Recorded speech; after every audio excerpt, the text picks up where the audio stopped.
Aujourd'hui, c'est la première fois qu'Amy va à l'école depuis 16 ans. Cependant, elle ne s'attendait pas à causer autant de problèmes dès le premier jour de classe et à être considérée comme une excentrique par ses camarades. Très vite, elle se retrouve mise à l'écart. Même à la cantine, elle ne peut pas s'asseoir avec les autres. Amy n'a d'autre choix que de se réfugier aux toilettes pour déjeuner. Le deuxième jour, Amy se fait des amis par hasard. Il s'avère qu'eux aussi sont des exclus. Ils font gentiment visiter l'école à Amy et la préviennent que pour survivre ici, la clé est de se méfier des 3 sœurs diaboliques. Il y a Anna, la blonde, Lily qui adore colporter des ragots, et Annie qui ressemble à une Barbie et qui est leur reine.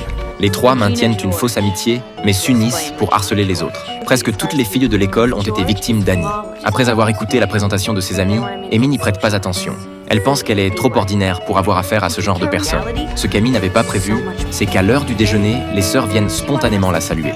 Elle semble très intéressée par Amy et l'invite même à rejoindre leur groupe.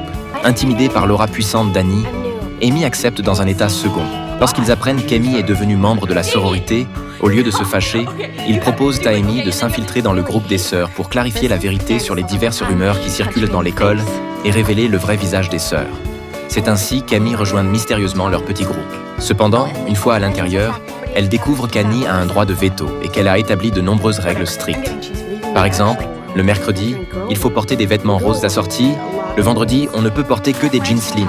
Et il faut faire un rapport avant d'avoir un petit ami. Si quelqu'un enfreint les règles, il ne peut pas déjeuner avec elle. Mais pour s'intégrer parmi les filles, Amy n'a d'autre choix que d'accepter à contre-cœur ces exigences apparemment déraisonnables. Cependant, Amy franchit rapidement la ligne rouge d'Annie. Ce jour-là, le beau gosse de la classe devant elle se retourne pour lui emprunter un crayon.